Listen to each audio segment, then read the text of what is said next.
We begin our report exactly 1 week from Election Day. Already, more than 51 million people have voted early in person and by mail. Polls show the race between Vice President Kamala Harris and former President Donald Trump is razor thin, and the candidates are taking every opportunity to turn out voters.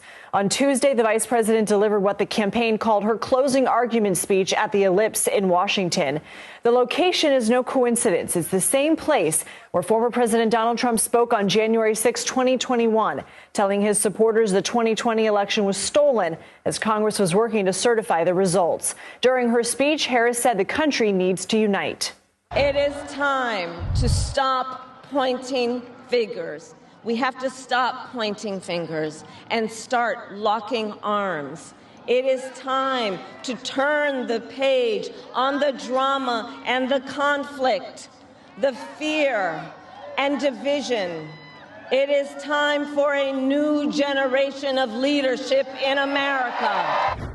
Meanwhile, the Republican nominee held his fair share of counter-programming Tuesday, including a rally in Allentown, Pennsylvania, in the crucial battleground state worth 19 electoral college votes, where he focused heavily on immigration and again blamed his opponent for issues at the southern border. Allow millions of people through an open border, totally unvetted, totally unchecked. They come from parts unknown. They come from countries you've never even heard of, and then you find out that they came from jails and mental institutions. No, they cheat like hell, and it's a damn disgrace. So we're going to get it straightened out. We got to get it straightened out. I want to go ahead and bring in CBS News Chief White House correspondent Nancy Cordes in Washington. Nancy, as I mentioned, the vice president started talking about January 6th. Of course, she's at the Ellipse. Then she talked about the economy, reproductive rights, moved to immigration, to foreign policy, to the more than 75,000 people there in attendance. What stood out to you from the vice president's remarks?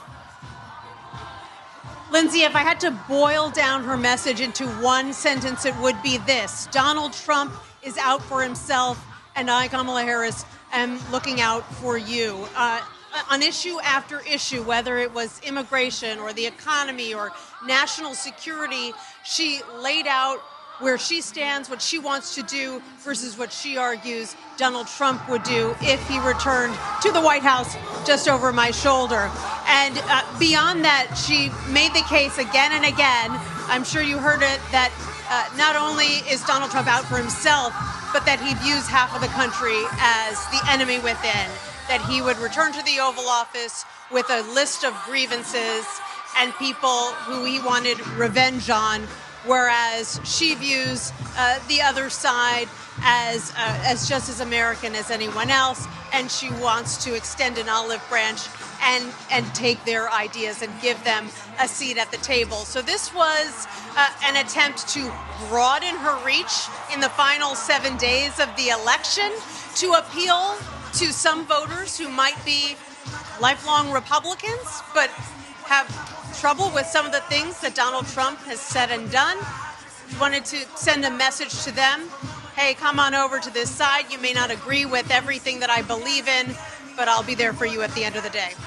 And Nancy, some of the top issues for those voters may be the economy and immigration. On the economy, she slammed Trump's policies, including tariffs. She repeated her promises of ending price gouging, speeding up new home building, saying she'd fight for a child tax credit, work to lower the cost of child care, and allow Medicare to cover the cost of home care for seniors. She also said when it comes to immigration that she would work with Congress to pass immigration reform, including an earned path to citizenship for farm workers and dreamers. Are those two messages that you think could resonate and push undecideds over the edge? Sure, and I think the fact that this was a policy-heavy speech in and of itself, the campaign is hoping will resonate with some voters, particularly voters who are still getting to know her, voters who say, I'm not quite sure what she's all about.